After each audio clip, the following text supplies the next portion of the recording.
Hello once again, digital world. Welcome back to another episode of Spliced In Later. I hope you all are well. I hope you all enjoyed watching Prey. Since I did my review for Prey, that's taken off in terms of reactions to the review itself and likes and comments and talking about it. Most people I know now have actually seen Prey, which is a happy surprise because it's a fantastic movie and I'm glad that it's getting the recognition and the tracking that it deserves. So good stuff to everybody. I'm glad we all liked Prey. For this week though, we're going to talk about a TV show, and we're going to talk about the new Netflix DC/Vertigo Neil Gaiman inspired TV show based on the comic The Sandman. That was a very clunky introduction to that one there, but here we go, moving on. If you had told me even 3 weeks ago that I would be making time to talk about this TV show, The Sandman, I would have been surprised. I probably would have gone, okay, it's not that I don't believe you, it's just, what is The Sandman? What are you talking about? So this is it's a late one. The Sandman's been out for about 3 weeks now, and I'm pretty sure all the diehard fans of the Sandman comic have probably already watched the living shit out of it. But it took me a while to get around to it because I wanted to review Prey first, and then I ended up talking about some more MCU stuff. But the fate smiled on me in the end, because originally on August 5, The Sandman, the first season, if it's the only season, dropped 10 episodes, watched it all over the course of 24 hours. And just over last weekend, surprisingly, completely unexpected, and I'm not sure why, it dropped a secret 11th episode, which is, I'm not sure, it might be that they couldn't figure out where in the show to put this episode, or it was some other ideas, or it's more of an epilogue of sorts, but they're two separate stories. One's an animated story, another involves Arthur Darvill from Doctor Who and Legends of Tomorrow, but it's a nice little epilogue to the show. So that's worked out, because now I can talk about the show, hopefully with no other secret episodes lurking in the wings to come out.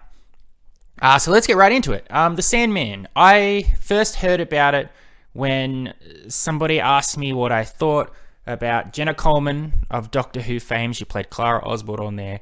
How did I feel about her playing Joanna Constantine? Because I have a very, very strong love for the DC character John Constantine, a occult detective who fights demons and really gets into the bowels of the terrible dark side of the DC universe. Unless he's on Legends of Tomorrow, played by Matt Ryan, where he's a funny, silly guy.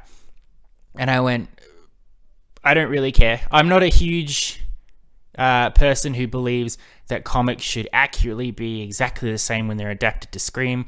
As I've mentioned before, I like when things are changed because it allows for a level of intrigue and a new way of telling stories.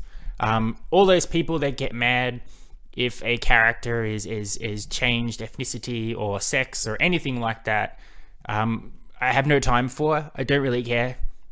I mean, it's been going on for years. I remember when Spider-Man Homecoming was coming out, and they said Zendaya at the time was going to play Mary Jane Watson, and the absolute shitstorm of people losing their minds about it because of a black woman playing a Caucasian character from the comics and hiding it behind, oh, it's not that she's black, it's because she has black hair and Mary Jane has red hair. All of that shit, I don't care. So I said I don't really care. It's kind of a trick question for me because Jenna Coleman I love her as an actor.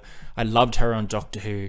I enjoy seeing her in anything. And if she's playing a different interpretation of John Constantine, who is a great character, a smarmy British chain-smoking asshole who his own words will drive the demon from you and then kick it in the balls, played by Jenna Coleman, sounded great to me. But then I said, what is the Sandman though? Which is probably a dumb question.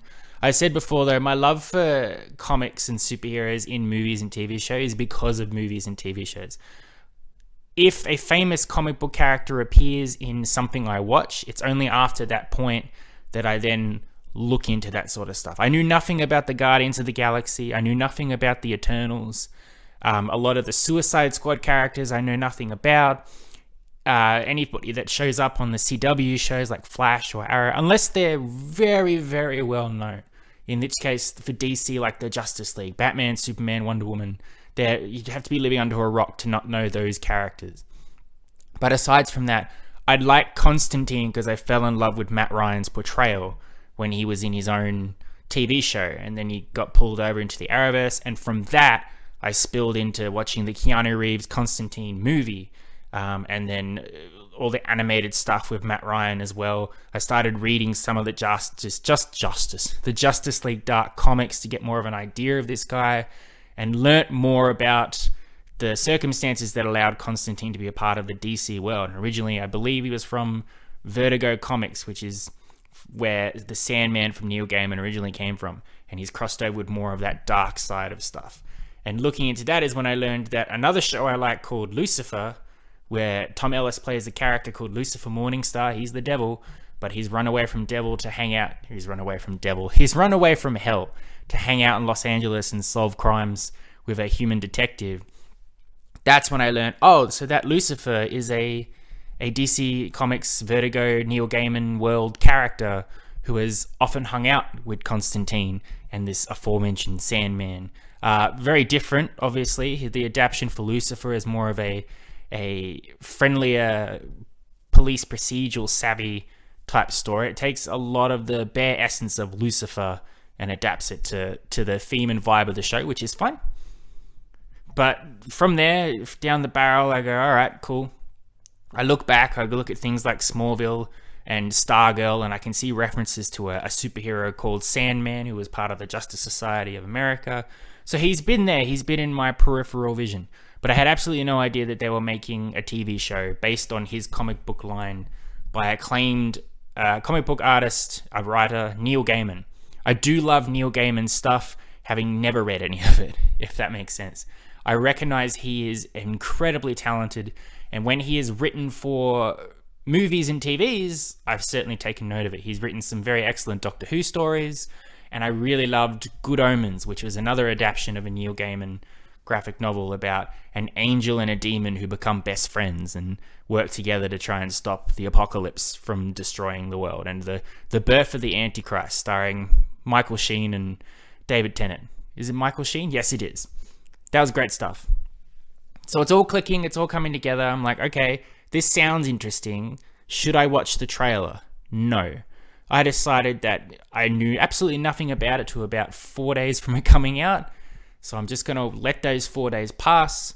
I'm going to set aside my Friday night and my Saturday morning. I'm going to have nothing on, and I'm going to go into this show completely blind. I'll have absolutely no idea what it's about, what's going to happen. The only clues I have is that Jenna Coleman is playing a female Constantine. It's called Constantine on this show, but I've always said Constantine. It doesn't matter what's right. I know that Lucifer will be in the show in some capacity. Also a female this time, played by Gwendolyn Christie of Game of Thrones fame. I know that he wears a gas mask, maybe, because of what I've seen from the Smallville stuff.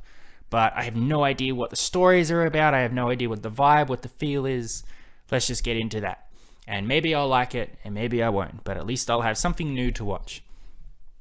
By the time I finished watching all 10 episodes, I watched 7 completely back-to-back. I would like to say uninterrupted, but I had to take a break between episodes 5 and 6, which I'll get into in a minute here, for reasons. But yeah, all of that in one evening, and then immediately got up the next day to finish the next of it. And I say this about a lot of things, but I really do mean it here. The Sandman is one of the best television shows I have ever seen. Now, it might be because I knew nothing about it, and so there was no way to disappoint me. But no, I think in terms of the storytelling, and I have no idea how much of it has been adapted from the comic, if it's 100% the same, if they've changed certain bits, don't care. But the acting, the visual style, the stories, the themes, the varying degrees of horror and action and fantasy and all this stuff made for one of the best viewing experiences I've ever had, to a point where, badly, because I'd watched The Sandman so fast, I had no one to talk about it with afterwards. I messaged people, I either said, you've got to watch The Sandman, or I asked hoping that they had already watched The Sandman so I could talk about it, specifically one episode. But no one had, so I've had to wait. I still haven't heard back from anybody who said they've watched it yet. People either don't have Netflix or just don't have the time that I have. So I'm waiting. I'm hoping, though, especially doing this episode, that we'll get some traction there somewhere. And this is a review from somebody who has no prior Sandman knowledge. So I've read online or heard that I don't know, there seems to be a possible belief that unless you're a fan of the Sandman comics, you might not like this show, because it is very unique and bizarre, and there's a lot of strange themes going on here. But for someone who knew nothing about it, I immediately understood what the stakes were, who the characters were, what the general vibe of the show and our main character was going to be, and I loved every second of it. I can't talk about it much, because if there are people listening to this who are not hardcore Sandman fans, who've heard about the show and been told that it's good and are considering watching it, I don't want to say this was good when this happened and this was good when that happened and this was great and I couldn't believe it when this happened, because it'll take away that feeling for you. I think it's interesting how prior knowledge of a product influences your ability to enjoy a show, or at least a different way of watching it. I've always wondered, because when I watched all of Game of Thrones, I'd read all the books. So for the most part, I knew every twist, every turn, which meant that I took in those big jaw-dropping moments in a different way that someone else who had never read the books were. For instance, the Red Wedding, or Oberyn Martell's fight for Tyrion Lannister. The results of those things, I still got the same sense of dread and suspense, but I knew exactly what was going to happen. So it was just waiting for it to happen so I could experience it and go, yep, that was just as bad as I remember reading it to be. But if you had watched those things and you had no idea what was to become of these characters, you'd feel that suspense. The shows did very well at letting you know something's wrong, something's nigging at you, and then when the penny finally drops, you go, oh my god. I got a little bit of that towards the end of Game of Thrones when they overtook the books and started doing their own things, like what Cersei does at the end of season 6, but Game of Thrones itself went off the rails a bit after that, so it would never hit the heights of those earlier seasons. But for the Sandman, having no idea what it was about or what was going on, there are episodes and moments in this show which made my jaw drop, completely wrecked me, both in a positive or negative way, brought me to tears, made me sick. It was such an experience to watch it and get this brand new show that I knew nothing about, instantly love it, that I obviously would have got if I had not known about Game of Thrones when I watched that. So bare bones. The Sandman is essentially about a character called Morpheus, who is an endless being. He's also known as Dream, and he's basically the king of the dreaming. So when everybody goes to sleep, they are transported to the dreaming, where their dreams and nightmares come to life and all of that. And he basically lords over that. He creates dreams, he creates nightmares, all of that stuff. The power of dreams is itself its own reality. In the very first episode, he leaves the dreaming world because he's got to go track down a nightmare that has escaped. But while he's doing that, another fella who's trying to capture the being known as Death to get him to do some stuff for him accidentally catches Morpheus instead. He's a bit annoyed, so he says, Morpheus, I will not release you until you grant me whatever wish I wanted the deaf guy to do. Morpheus does not cooperate, obviously, ends up imprisoned with this guy for years and years and years. Eventually, when he escapes, he realizes some shit's gone down while he's been gone. Dreams and nightmares have escaped. They've taken his stuff. They're running rampant. He's got to go track them all down. While some other shit is going on involving some other characters and their connection to the dreaming, and his own siblings, Death, Despair, Desire. They've got their own stitch going on, which may or may not impact him in some way or another. But even though it's over 10 episodes, for the majority, each episode tells its own story and has its own theme and its own vibe. Towards the back half, there is one sort of continuing story that goes across episodes and focuses on a specific character. But even then, what's going on around that character and in the background is setting its own vibe and feel, to a point where you can start an episode and have absolutely no idea who's going to be involved, how things are going to play out, and how you're going to feel by the end of it. That's about it. I can't talk anything more about it because I want people to experience it for themselves. I know it adapts two iconic graphic novel arcs from the Sandman with a few other little stories here or there. This is my post-knowledge once I've seen the show and it's safe to go and have a look at what inspired the stories that I told. I don't think it's an adaptation 100%. Issue 1 is episode 1, issue 2 is episode 2. Don't know. I don't really care. It's incredible to watch. The performances are fantastic. Tom Sturridge plays Morpheus, the Sandman. The way he portrays him is just incredible because there's something about the character of Morpheus. Don't go into this show thinking that the Sandman will end up being the superhero that will stand with the Flash and Superman and take out the villainous bad guys or whatever. Morpheus is an eternal being that is completely separate, really, to what's going on around him, and his connection to the living world is minuscule at best and begrudgingly so. He seems like a good guy. He seems like he has good intentions, but being imprisoned for so long and his view of humanity has certainly changed as a result, meaning that in some instances, he can be the villain of the story. He can react to things in a way that you wouldn't agree with, or things that can scare you, because his power is endless. So what he can do to people can be a little scary. It's not straightforward when he's going after his dreams and his nightmares as well. There are some, like the Corinthian, played by Boyd Holbrook, who you would assume are villainous bad guy for the show. But even with characters like him, there's two sides to every story, and not everybody is straightforwardly bad for bad's sake, and some people may seem good, but are not necessarily good. So Tom Sturridge, he goes along in every episode, he interacts with all these different people. There is a wide selection of guest characters on here. In a lot of instances, the Sandman, the story may not necessarily be about him. He's involved in some way or another, but it's not really important whether he has a hand in things per se. There are a lot of stories involving other characters doing their own things, engaging in certain acts, which the Sandman will only show up to engage with for about a couple minutes or so. Which means that when Tom Sturridge does appear, he has to put on such a performance that he fills the room and all attention is brought to him, and he does that magnificently. I read somewhere that Joseph Gordon-Levitt might have been the first contender for the Sandman. I can't imagine him in the role, but Tom Sturridge was fantastic. The supporting actors, Jenna Coleman as Constantine, she's not in it that much, so if you would think that the Constantine is going to be hanging out with the Sandman, not really. She's only in a couple of episodes. As I said, that's the vibe of the show. They're small arcs with different characters that are important in different episodes as they go along. She's great though. I thought she was awesome.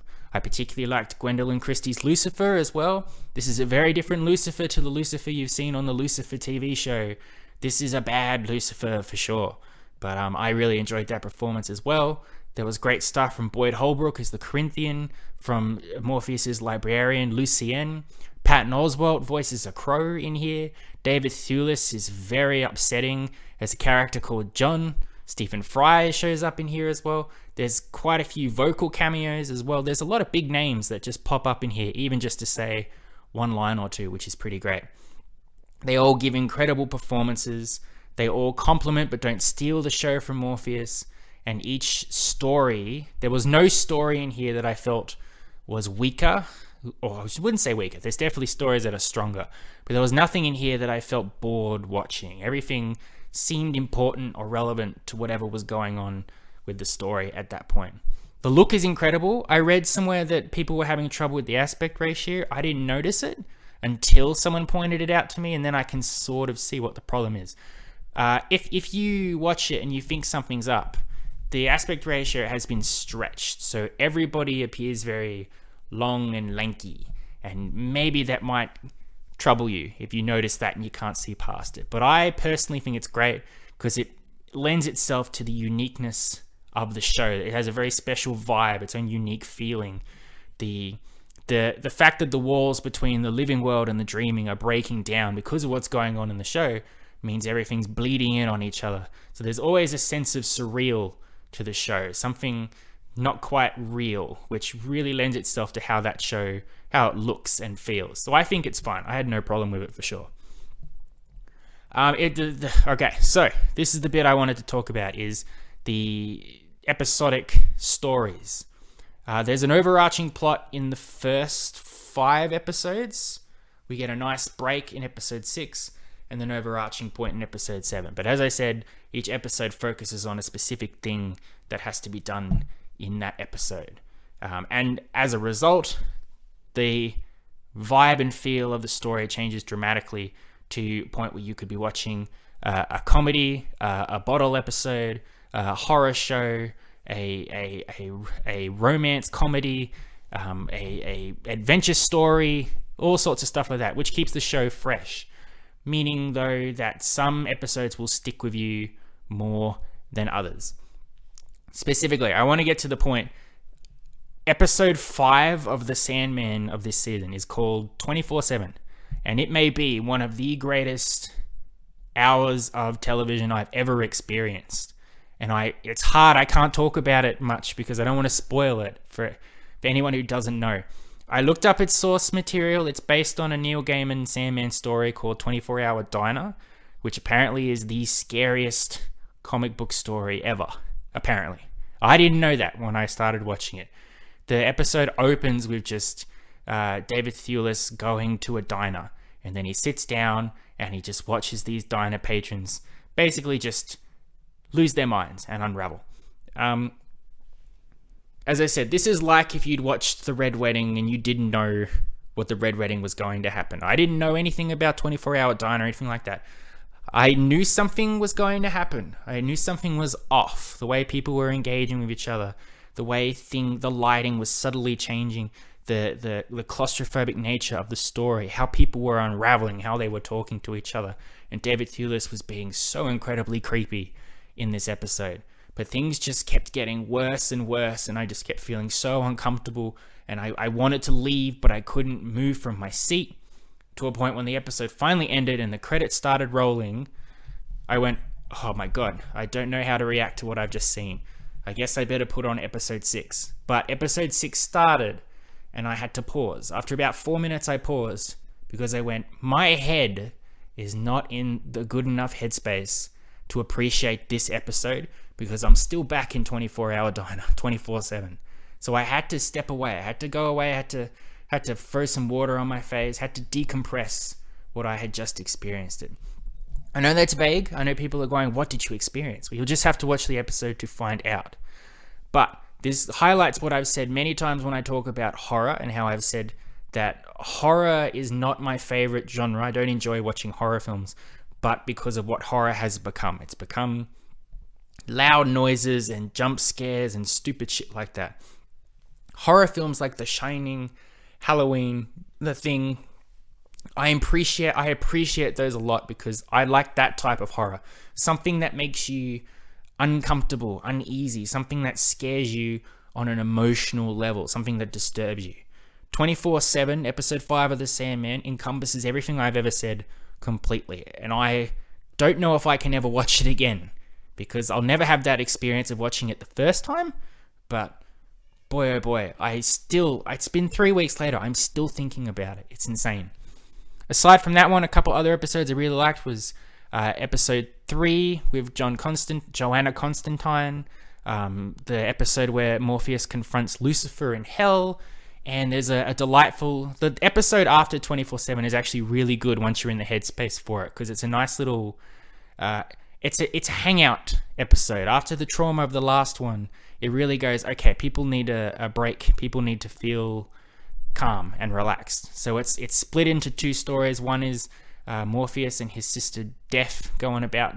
Well, Death goes to work, essentially, and then turns into another story where Morpheus makes friends with a guy who is immortal, and he meets with him once every 100 years in the same bar, and they talk about lives and all of that stuff. And that was a really good episode too, once I was ready to watch it. Guys, all I can say really in the end is The Sandman is a fantastic show that I knew nothing about a month ago, and I'll still be thinking about a month from now. It's a testament to Neil Gaiman. I assume that I should go and read his stuff, because I loved Good Omens, and I love this, and I'm sure I like the Lucifer TV show as well. Neil Gaiman's involved in that in a very small aspect. So apparently he's incredible, and I should read all this stuff, and maybe I will. But I kind of want to avoid it, because if The Sandman gets to make more stuff, I want to be able to experience it like I experienced this first season. Case in point, when episode 11 dropped surprisingly over last weekend, I was able to watch that without having any idea what was going on in that. And the second half of that episode, which is a story involving a writer played by Arthur Darvill and his interactions with the muse and his quest for inspiration, and how that becomes horrible as well, was also an incredible experience to watch. And this last episode that they dropped, The Sandman is very, very little involved. He's barely in it, but when he is in it, his impact is felt for sure. So if I can get that from just a surprise 11th episode, I'd like to get the same thing if there is a season 2 of Sandman, which I would hope it is. But these days with streaming, you never know. Netflix seems like a good spot for it, but Netflix is struggling. And then you look at what's going on with HBO Max and how that whole thing is just crumbling under tax write-offs and monetary reasons. So all these things, the Batgirl movie, the Scoob spin-off, are either never ever going to see the light of day, or things are getting quietly removed, so you didn't realize, but your favorite show is just not there anymore. Thank goodness I have a fucking dungeon of DVDs. No one can take them from me unless I get robbed. Please don't rob me. Anyway, Sandman, cannot recommend it enough. It is a 10 out of 10 TV show. Fantastic stuff. Great experience watching it. If you're a diehard Sandman fan, I'm sure you've already watched it, but if you haven't, you'll love it. And if you have never ever read a Sandman comic, I think there's something in here for everybody, and it's an experience to watch it. Whether you like it, or you love it, or you hate it, it's still an experience, I think, to go into this world that Morpheus has, and the dreaming and the things you'll experience watching this show are pretty damn awesome, in my opinion. Thank you very much for listening. I hope you've enjoyed a very, very positive recommendation for The Sandman. I will be back next week for something. I don't know what it is yet. I'll have to think about it. But if you get back to me in a week, I'll have something for you for sure. During that time, go watch The Sandman. You will not regret it. Until then, love and appreciate you as always. Thanks for tuning in. It's been a delight talking to you, and I will catch you on the next Spliced In Later. Adios, muchachos. I'll catch you next time.